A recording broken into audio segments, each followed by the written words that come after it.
이강진 변호사입니다. 이번 영상에서는 최근 이루어진 대법원 판결을 통해서 이혼과 재산 분할과에 대해서 한번 살펴보도록 하겠습니다. 특히 이 혼인 파탄이 이루어지는 것과 이제 재산 처분을 한 것이 혼인 파탄 사유가 되는 것인지 이 부분에 대한 판단이 이루어졌고, 원심과 달리 대법원에서 파기환송이 됐다라는 점에 있어서 이 재산 처분과 혼인 파탄으로 이혼이 가능한지까지 더 명확하게 정리가 된 부분이 있으므로 참고하시면 좋을 것 같습니다. 이혼 현황 통계 같은 경우는 2024년 이혼 건수는 9만 천여 건 정도입니다. 최근 5년 연속 감소세에 있다고 합니다. 점점 낮아지고 있다고 합니다. 평균 이혼 연령은 남자는 50세, 여자는 46.6세입니다. 1996년 이후 가장 적은 이혼 건수를 기록했다고 하고, 유배우자 1명당 이혼 건수는 0건이라고 합니다. 이혼 종류 같은 경우는 이혼을 고려해 보신 분들은 잘 아시겠지만 협의 이혼, 재판상 이혼이 있습니다. 협의 이혼은 당사자 간의 협의를 통해서 하는 것이고, 가정법원을 통해서 이혼 의사를 확인해서 최종적으로 이혼 신고를 하면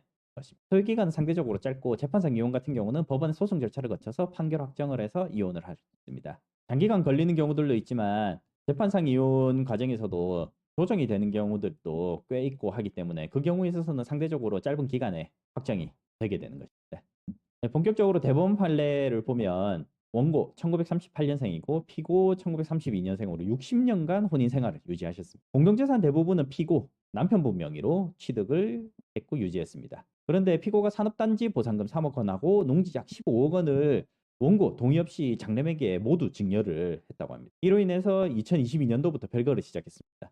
단순히 자녀에게만 했다라고가 아니라 장남에게 했고 차남이라든지 다른 자녀들에게는 전혀 증여를 하지 않았고 장남에게만 증여를 했다는 것이 문제의 발단이었습니다. 그래서 원고의 생존 및 자립 기반이 위협받는 상황이었습니다. 전부 다 증여를 해버리고 실제로 피고에게 남은 재산이 거의 없는 상황에서 장남이 하자는 대로 계속 따라갈 수밖에 없는 이러한 부분들이 아마 문제가 되지 않았을까 생각을 합니다. 그래서 핵심 쟁점은 일방적인 재산 처분, 그 피고가 자기 명의로 된 재산을 처분하는 것이 혼인 관계 파탄 사유가 될 수 있느냐, 그리고 이러한 것이 혼인을 계속하기 어려운 중대한 사유에 해당하는지, 그리고 장기 혼인 관계에서 형성된 재산 분할 청구, 이러한 부분들에 대해서 살펴보았고, 대법원에서는 원심에서 이혼이 안 된다 청구 기각한 것을 파기하면서 원고 이혼 및 재산 분할 청구를 정당하다고 인정을 했습니다. 물론 이 부분에 대해서 다시 파기환송이 되어서 2심으로 내려가서 구체적인 부분을 다시 확정이 되게 되겠지만, 기본적으로는 이혼 자체를 인정을 안 했던 것을 이혼을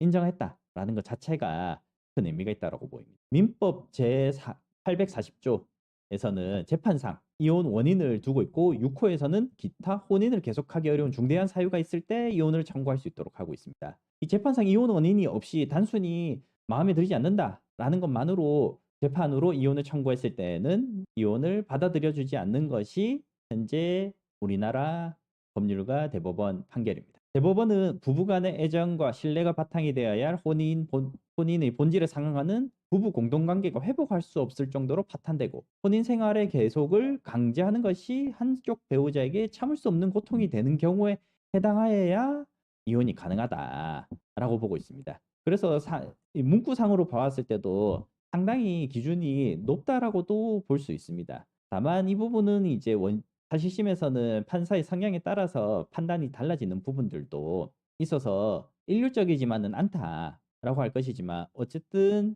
단순히 재판상 이혼 사유가 없이 그냥 단순히 내가 이혼을 무조건 하고 싶다라고 해서 이혼이 쉽게 되진 않는다라는 점을 참고하셔야겠고, 이혼 사유가 있는지는 혼인 계속 의사 유무, 쌍방 이혼 의사가 있다라고 한다면 사실 조정이라든지 아니면 이혼에 대해서는 인정을 하면서 나머지 부분에 대해서 재산이라든지 자녀 양육권이라든지 이런 부분들만 다투는 경우들도 있습니다. 그래서 파탄 원인에 관한 당사자의 책임 유무, 혼인 관계, 혼인 생활의 기간, 자녀 유무, 당사자 연령, 그리고 이혼 후 생활 보장 등 혼인 관계 여러 사정을 종합해서 법원에서 판단을 하게 되고, 그리고 파탄 원인에 대한 당사자 책임 유무와 관련해서는 일반 경우에 있어서는 일방이 책임이 있다라고 하면 문제가 안 되지만, 대부분은 일방이 아니라 쌍방 책임이 있는 부분들도 있습니다. 그래서 쌍방 다 책임이 있다라고 하면서 이혼을 안 된다라고 판단하는 경우들도 있는데, 대법원은 부부의 혼인 관계가 돌이킬 수 없을 정도로 파탄되었다라고 인정된다면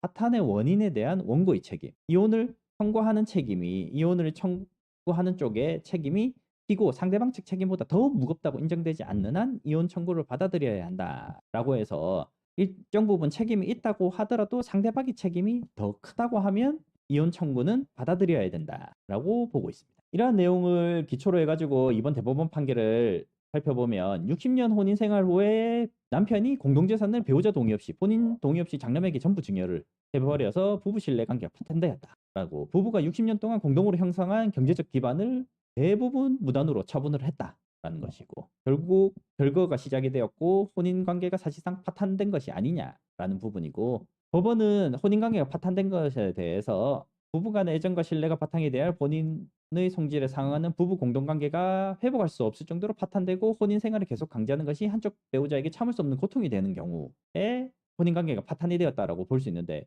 단순히 재산 처분만 가지고 이것이 파탄되었다, 참을 수 없는 고통이 되는 거냐라는 부분에 있어서 원심과 대법원이 달리 보았다라고 할 수 있고 대법원은 일방적인 재산을 처분했는데 그것이 일부분이 아니라 사실상 전부 처분을 해버렸다라는 점에 있어서 중대한 혼인 파탄 사유에 해당한다라고 보았습니다. 두 번째로 재산 분할과 관련해 가지고는 배우자 동의 없이 주택보상금 3억 원 산업단지로 해서 보상금하고 농지 15억 원을 장남에게 전부 증여를 했다라고 해서 공동재산 대부분을 소진을 했고 이후 노후 생계와 자립에 심각한 타격, 장남에게 어쩔 수 없이 이끌려 다녀야 되는 이런 부분들이 발생을 할 수 있고 그 이후에 자녀 재산도 거의 없어졌기 때문에 이러한 부분에 있어서 사실상 참을 수 없는 사탕 관계가 있다라고 해서 판단을 하였습니다. 이러한 점을 본다면 재산이 한쪽 명의로 되어 있다고 하더라도 이러한 재산 형성에 쌍방의 노력이 모두 있다라고 했을 경우에 있어서는 반드시 처분을 함에 있어서도 상대방의 동의를 받아서